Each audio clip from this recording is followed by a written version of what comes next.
Ikaw po ang kumilos, Panginoon. Dalangin ko po, Lord, na maging handa hindi lamang ang aming puso at isipan, kundi dalangin po namin, Lord, maging handa kami, Panginoon, sa pagsunod sa iyong kalooban, lalo na sa panahon ito ng pandemya. Lord, there is always a way, an opportunity to share the good news of salvation. And we pray, Lord, that we will grab every opportunity, not only to help, but to enlighten the lives of these people. In Jesus' mighty name, amen and amen. Purihin ang Panginoon. Hallelujah. Magandang umaga po sa bawat isa.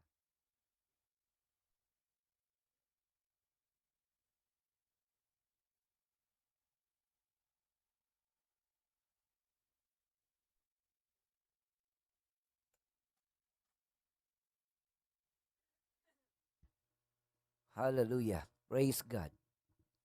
Purihin ang Panginoon sa umagang ito. We are in the second day of our faith series. Ibig sabihin, living our faith. Ang pagiging mananampalataya. Ang sulat ni Santiago ay nagbibigay sa atin ng kaalaman kung paano natin harapin ang mga pagsubok sa ating mga buhay. Sabi nga natin mga kapatid, we cannot have faith every Sunday alone. Hindi lang pag may service at prayer meeting, doon lang lalabas ang ating faith. Dapat ang ating pananampalataya ay hindi lang sa loob ng simbahan, kundi maging sa tahanan, maging sa labas, maging sa trabaho. So sabi nga natin, kaya sinasabi natin kahapon, hindi mo kailangan lumayo sa presensya ni Lord. Whether you are working or not, kung meron kang trabaho, may ginagawa ka, busy ka, you can still work in the presence of our God. So paano po yun? Siyempre, learn from Him, yung kanyang salita. So let's give time for His Word. Kaya sa to, buksan natin ang ating banal na kasulatan sa Santiago chapter 1, verse 5 hanggang 8.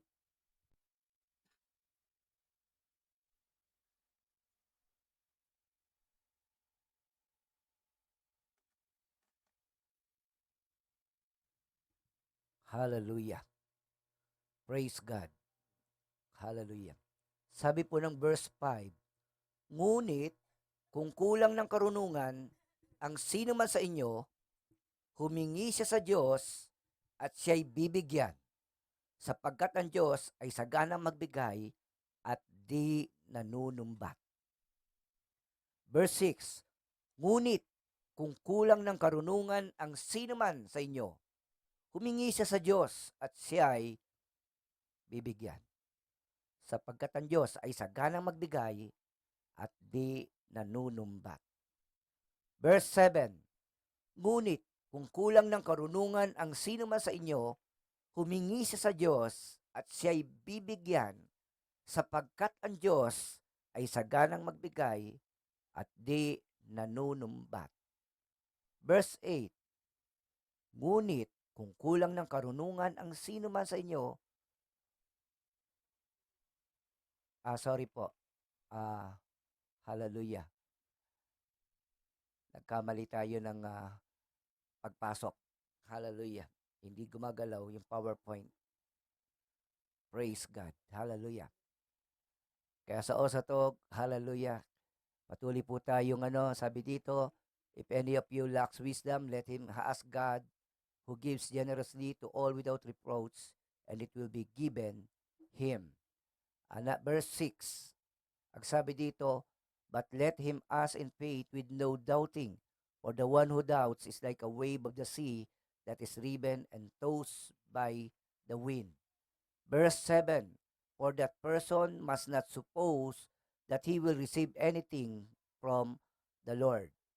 Verse 8, he is a double-minded man, unstable in all his ways. Hallelujah.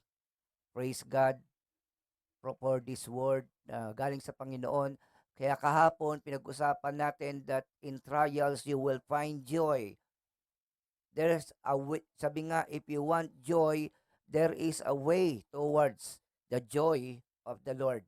At isa dito, ang tinatawag nating the way, yung tinatawag na testing of faith. Ito yung tinatawag din natin na trials, no? Anong ibig sabihin nito mga kapatid? As a believers, as a Christian, as people of faith, it is normal to all to be tested, no? Kaya do not think of any challenges, of any problem, of any difficulties or hardship sa buhay nyo, kahit anong form yan, financial, physical, health man yan, o emotional, kapatid, do not think of those things as a punishment. Because you are now a Christian, God is treating us as His children. Kaya nga mga kapatid, kapag ang isang tao ay biglang mayroong dumating sa kanyang buhay na matinding problema, ang lagi niyang tanong, Lord, anong kasalanan ko? Kapatid, sa oras ito, hallelujah, hindi porke dinidisiplina tayo ng ating magulang ay nakatutok tayo do sa mga mali. No, discipline means teaching us, tinuturuan tayo ng mga bagay na mas makakabuti, no? Na bibigay sa atin ng tamang direksyon. Hindi dahil mali ang direksyon natin, kundi dahil hindi natin alam kung ano mas makakabuti. Minsan, akala natin ang ating pinag-aralan ay sapat na para magdesisyon ng tama o kaya gawin ang mga bagay. Kaya lang, ginagawa natin to instead of having faith and putting God as the priority in our lives, doon tayo nagkakaproblema. Kaya kahapon, sabi nga natin, in every challenges and sufferings, in every trials, there is joy. Okay?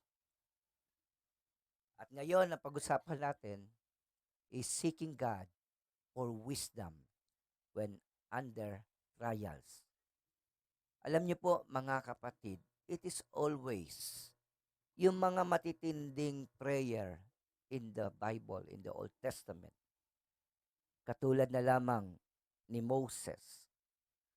When God gave him a question kung ano ang gusto mong gawin ko sa iyo. No, yung binigyan siya ng chance ni Lord to give, to provide something that he will ask. Anything. Alam nyo, ang lumitaw lang doon, yung treasure ni Moises when he asked God, when he asked to see the glory of God. Naranasan niya ang buhay sa palasyo, sa pamumuhay niya sa kaharian ng Ehipto. Naging ampon siya ng anak ng paraon at namuhay na parang prinsipe. Alam niya yung karangyaan. At nangyari dito, nung oras na yun, higit doon ang hiningi niya. Ang hiningi niya ay ang makita niya ang Panginoon. And even King Solomon, when he is praying, the Lord asked him. At ano sinabi niya? He is asking for wisdom.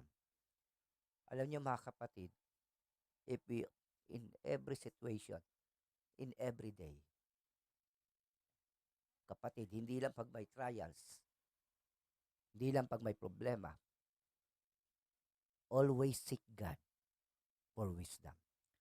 Ilagay niyo po sa comment section, seek God for wisdom every day. Sige po, i-type natin sa comment section, seek God for wisdom.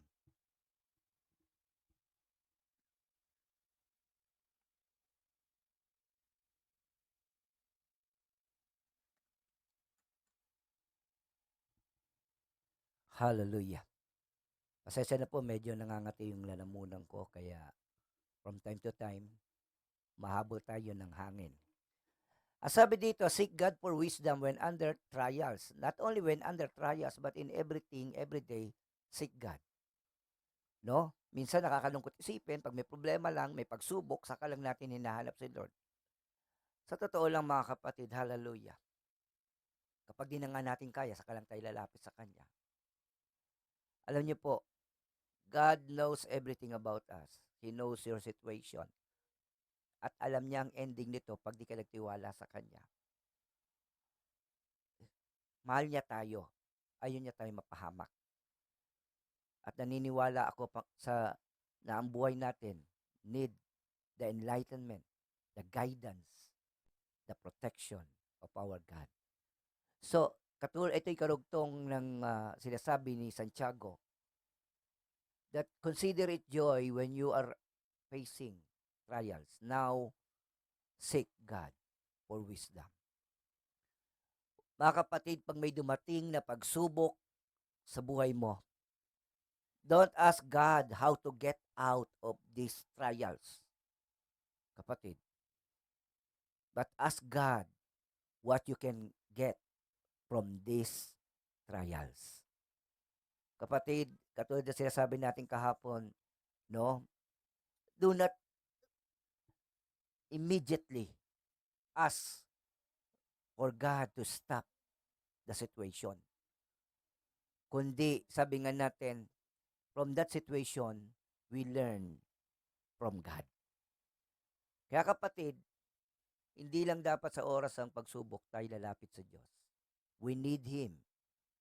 We need Him for our daily needs, for our provisions, protection, at higit sa lahat, kapatid, ang value, ang care, ang pagmamahal ng Diyos.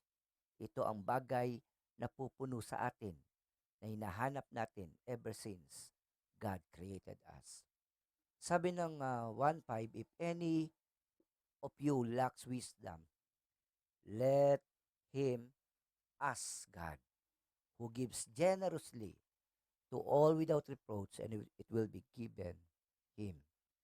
Kapatid, if any of you lacks wisdom, pinag-usapan kahapon na sa gitna ng pagsubok, ito'y nagbubunga ng katatagan. At ang bunga nito ay yung ating paglago, yung ating maturity, at yung perfection ng ating faith. So mga kapatid, sabi nga natin, hindi tayo magmamature if we lack things. Pag kulang, may kulang tayo. Kaya sa pagkakataong ito mga kapatid, sa verse 5, if any of you lacks wisdom, let him ask God. Kapatid, imposible that you have everything. But we know that in everything, we can ask God. Ibig sabihin, lahat ay kaya nating hingin sa Panginoon. Kaya sabi dito, if any of you lacks wisdom, number 1, let him ask. No?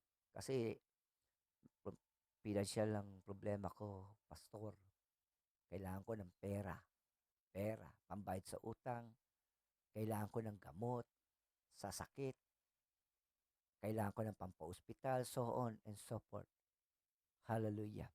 Kapatid, before anything else, let God lead you all the way.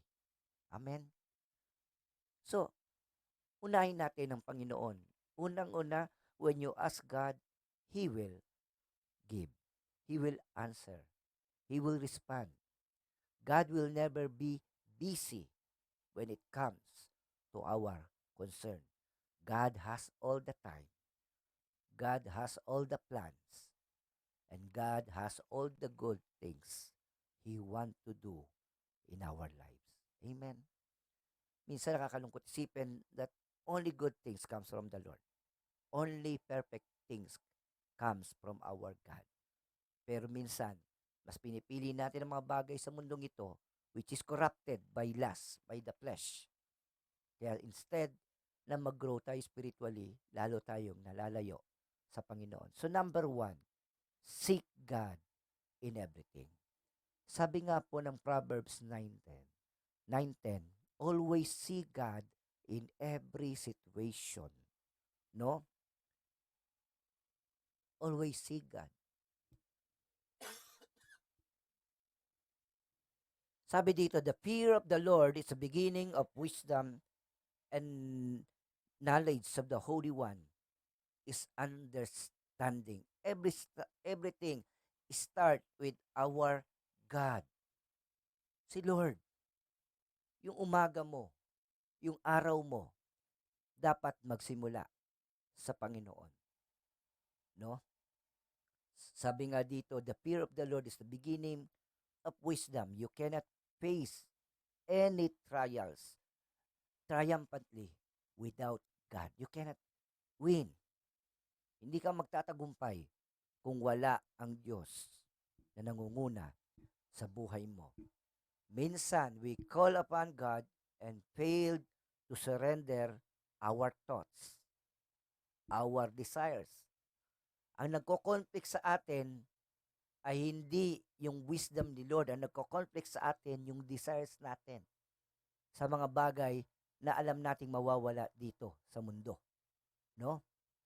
Sabi nga natin, you ask for provision, for money. Kapatid, sa totoo lang, first, you need God. Second, you need His wisdom. Kaya kapatid, in every situation, seek the Lord. In every trials, seek God.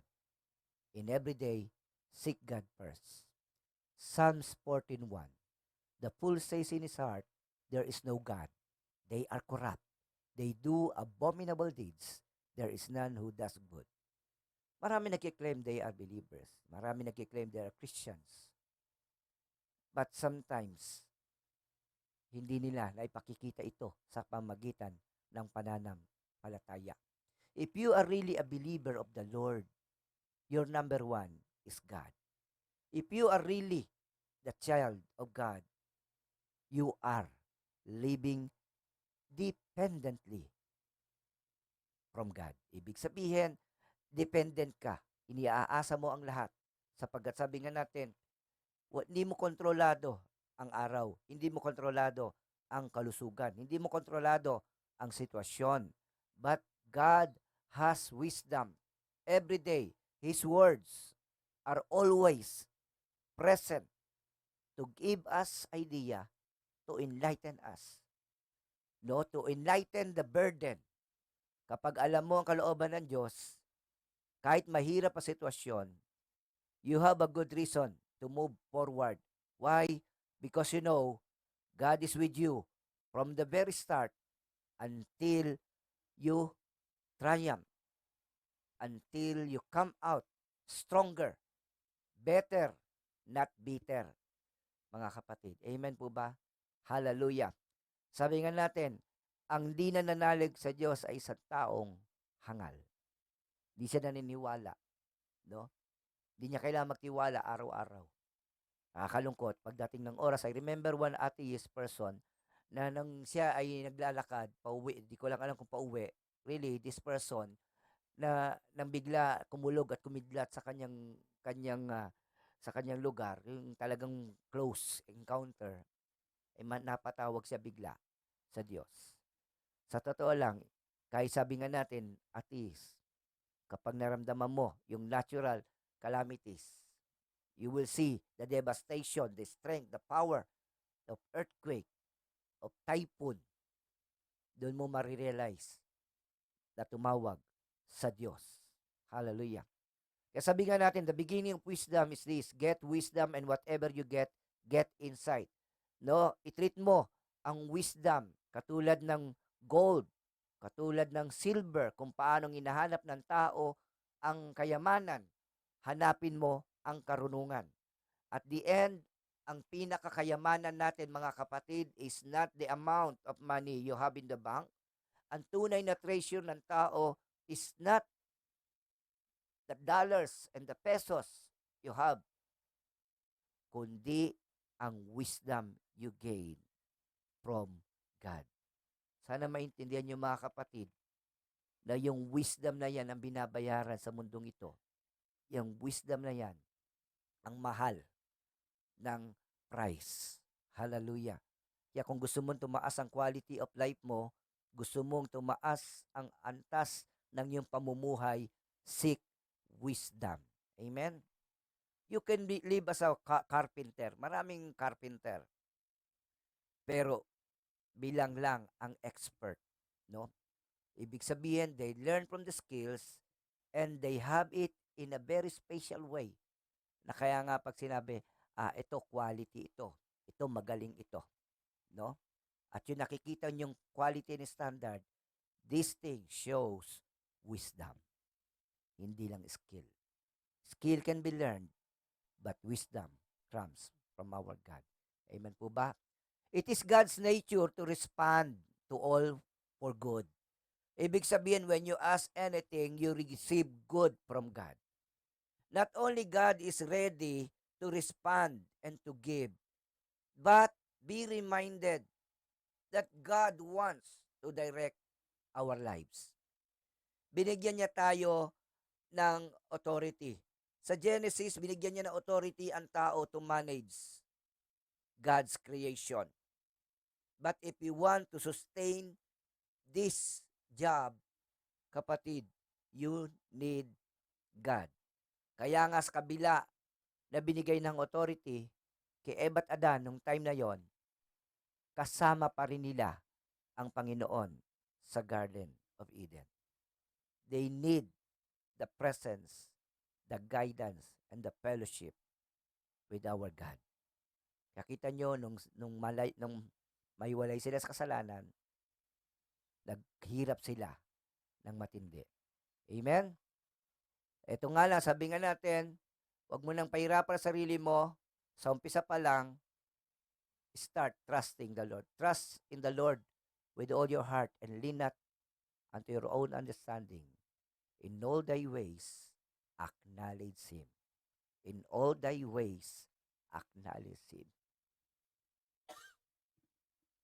Sabi nga po ng Matthew 7:11, when it comes to asking God, when it comes to giving, ang sabi dito, Matthew 7:11, if you then, who are evil, know how to give good gifts to your children, how much more will your Father who is in heaven give good things to those who ask Him? So kung kayo nga na masasama ay marunong magbigay ng mabuti sa kanilang mga anak, higit pa dyan ang kayang gawin ng ating Diyos sa langit, ng ating Ama sa langit, na ibibigay niya ang mga mabubuting bagay sa mga tao na lumalapit sa Kanya. Kaya sabi nga dito, balikan natin, if any of you lacks wisdom, let him ask God. Ask God. Okay? Una, seek the Lord. Now, ask Him. Ask God for anything. At siyempre, ang una dyan is the wisdom. Not the provision, but the understanding of what you are facing right now. Dapat maintindihan mo, ano ba yung kinakarap mong pagsubok? Saan ba ito nanggaling? Paano ba ito nagsimula? Ano ang ugat nito? At paano ka lalaya dito? Kaya nga mga kapatid, sabi nga natin, kapag tayo ay under trials, we learn more. No? Nakakalungkot lang, some people are doing the trial and error. Alam na nila na kailangan nila si God, ayaw pa rin lumapit. Susubukin pa rin ang gusto, at kapag wala na, at medyo huling-huli na, saka lang lalapit sa Diyos. But with God, even in the situation na imposible na, sabi nga, kaya niya pa rin baguhin ang sitwasyon. Kaya, if you will ask God, sinabi ni Santiago, let him ask in faith. Okay? But let him ask in faith with no doubting. For the one who doubts is like a wave of the sea that is driven and tossed by the wind. Kapag humiling ka, dapat humiling ka na may pananampalataya, hindi ka nagdududa. No? Sapagat ang taong nagdududa, nagdadalawang isip, so ang term na ginamit dito, double-minded, ibig sabihin, magtitiwala ba ako o hindi? You ask God for help, and yet, you're doing your own thing. Pinipilit mo yung gusto mo, tapos sabi nga, humingi ka ng tulong sa Diyos. And then sasabihin mo, Lord, hindi naman ako nagkulang sa panalangin. Hindi rin naman nagkulang ang Diyos kung tama ang ginawa mo. For the one who doubts is like a wave of the sea that is driven and tossed by the wind. Ang isang double-minded person daw ay parang alon tinatangay ng hangin. Nadadala. At marami sa atin ang nadadala ng pagsubok, nadadala ng problema, kung saan sa dalhin. Okay? Sa halip na magkaroon tayo ng katatagan, na tumayo at harapin ito, nadadala tayo nito, na ilalayo sa presensya ng Diyos at nararanasan natin ang mga di natin naasahan na kapaitan, sakit, pain, hardship, no? Hindi ko sinasabing tatanggalin ni Lord ang problema mo. Ang sinabi lang natin dito, when you lack anything, ask God. So now, we need wisdom, so ask God for wisdom. But when you ask, never ask with doubt. Ask with faith. Ask God for wisdom with faith and not doubting. Ano ibig sabihin nito? Kapatid, pag tumawag ka sa Diyos, iisa lang ang Diyos. Siya ang may likha ng Israel. Siya ang Diyos ni Abraham. Siya ang Diyos ni Isaac. Siya ang Diyos ni Jacob o Israel. Wala nang iba. Pag tumawag ka sa Diyos, siya lang at walang nang iba. Ang Diyos ay espiritu. Ang Diyos ay katotohanan. Hindi papayag ang Diyos na ang kanyang kalwalhatian at karangalan ay ibigay natin sa mga likha ng kamay, sa bato o kaya sa kahoy. Kapatid, higit sa nilikha ng tao ang ating Diyos. Siya ang lumikha sa atin. Siya ang ating Diyos. At ngayon, kung nananalig ka sa Panginoon, siya ang iyong Ama. Amen po ba? Purihin ng Panginoon ang Diyos, ang ating Ama. Ilagay nyo dyan sa inyong comment section. Let us always be reminded that God is our Father. It only means one thing. He care and love us. And we want good things to happen in our lives. Huwag na tayong mag-resist sa mabubuting bagay na gustong gawin ni Lord. Kaya nga kapatid, alamin mo, kilalanin mo, hanapin mo ang Diyos, and you will know that God only desire for good, not for your destruction. Hindi para mapahamak ka, kundi para mailigtas ka. Sabi nga, a doubting person, for that person must not suppose that he will receive anything from the Lord. Kapag nagduda ka, pag di ka nagtiwala, kapatid, wala kang tatanggapin sa Diyos. Hello. Never doubt and never waver in your faith. When you ask God, Lord, give me wisdom. Lord, today I surrender my heart and mind to you. Lord, make my decision. Lord, first, Lord, ibigay namin sa iyo at ibalik mo sa amin ang tamang gagawin namin. Hallelujah. Ang sabi ng James 1:8, a doubting person he is a double-minded man, unstable in all his ways. Kaya kapatid, hindi pwedeng urong, sulong. Nagsimula ka nagtiwala na magkaroon ng breakthrough, ginawa mo na naman ang gusto mo. Hello. Hello. Sa totoo lang mga kapatid, nakakalungkot isipin so many people will promise God that they will serve Him. May mga nagsabi, pag nag-retire na ako sa pagtatrabaho, saka ako maglilingkod sa Lord. Mag-retire na hanggang sa araw ng kanyang kamatayan, hindi niya na nagawa ang kanyang pangako. Kapatid, do not promise God of anything na later hindi mo gagawin. Sapagkat ang Diyos, kapag nangako, tinutupad niya. At nakatingin siya sa atin. If you said you will trust God, trust Him. If you seek God, trust Him. If you ask for wisdom, trust Him. That He knows what He is doing. Amen? Sabi nga ng unang hari, 18:21, patungkol sa mga double-minded people. And Elijah came near to all the people and said, how long will you go limping between two different opinions? If the Lord is God, follow Him. But if Baal, then follow him. And the people did not answer him a word. Kung kay Lord ka, kay Lord ka. Kung sa diablo ka, sa diablo ka. Huwag kang magdalawa isip. Huwag kang mag-doubt. And you will receive nothing from God. A double-minded person is never been established. Sabi nga natin, sa lahat ng kanyang decision at action, unstable. Amen? Why is your life unstable? Siyempre, because instead of following God, instead of having loyalty, yun na nga ang nag-iingat sa atin ng Diyos. And then later, pag nakaranas tayo ng kaginawaan, nilalayuan naman natin. Doubt-rooted in divided loyalties. Naalala ko nung kami nasa Tikaw, may kasama tayo na nung mapansin namin sa may Tikaw, ang daming ahas sa paligid. Nagulat ako, bigla siya nagsalita ng Latin. Sabi ko, kapatid, ba't naglalatin ka? Parang nag-orasyon siya laban sa mga ahas. Sabi ko, kapatid, in the name of Jesus. Pag nakakita ng punso, sasabihin nila tabi-tabi.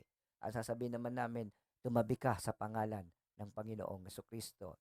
So we are not talking about that the devil and all his yung mga kasama niya, masamang espiritu, lahat ng yan ay may kapangyarihan sa mga anak ng Diyos. Wala. The Lord gave us authority and power over these things. So hindi dapat sila ang may kapangyarihan sa atin, kundi ang Diyos sa pamagitan natin ang dapat maghari. Hallelujah. Kaya kapatid, wala tayong dapat paniwalaan maliban sa kapangyarihan at kabutihan ng Diyos. Okay? James 1:5, if any of you lacks wisdom, let him ask God who gives generously to all without reproach and it will be given him. Hindi ka kakulangin pag lumapit ka sa Diyos. Hindi ka kakapusin pag humingi ka sa Diyos. Hello. Kapatid, sabi nga natin, ito ang natutunan natin sa sulat ni Pablo. Trials demand wisdom. Wisdom open our eyes to the root, the cause, the effect, and the ways to overcome and to win over these trials with the help and provision coming from God. Kapag alam mong kasama mo ang Diyos at alam mo na tinutulungan ka niya, yan ang pinakamagandang bagay. Instead of thinking, hindi ko na kaya, payakap Lord. Instead of thinking, kunin mo na ako Lord, ayoko na dito. Kapatid, hallelujah. There is more when it comes to trials. Hindi mo makikita at mararanasan ang kabutihan at katapatan ng Diyos kung hindi ka dadaan sa mga pagsubok ng buhay mo. At syempre, when you need wisdom, wisdom demands prayer. And then when you pray, dapat merong faith. Minsan pa, trials demand wisdom. Wisdom demands prayer. Prayer demands faith. Mga kapatid, I want you to read this verse 3 times. Basahin natin ito. Speak these words. Mark 9:23.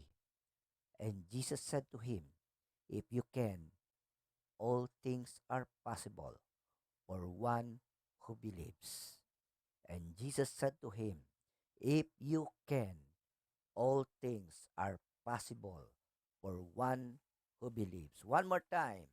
And Jesus said to him, if you can, all things are possible for one who believes. Amen, amen, and amen. Kaya kapatid, if any of you lack wisdom, let him ask God, who gives generously to all without reproach, and it will be given to him. So many good things nire-refuse ng tao. So many great things that God can do in our lives, tinatanggihan ng tao. Namimiss, hindi nararanasan because we failed to seek God in every situation in our lives.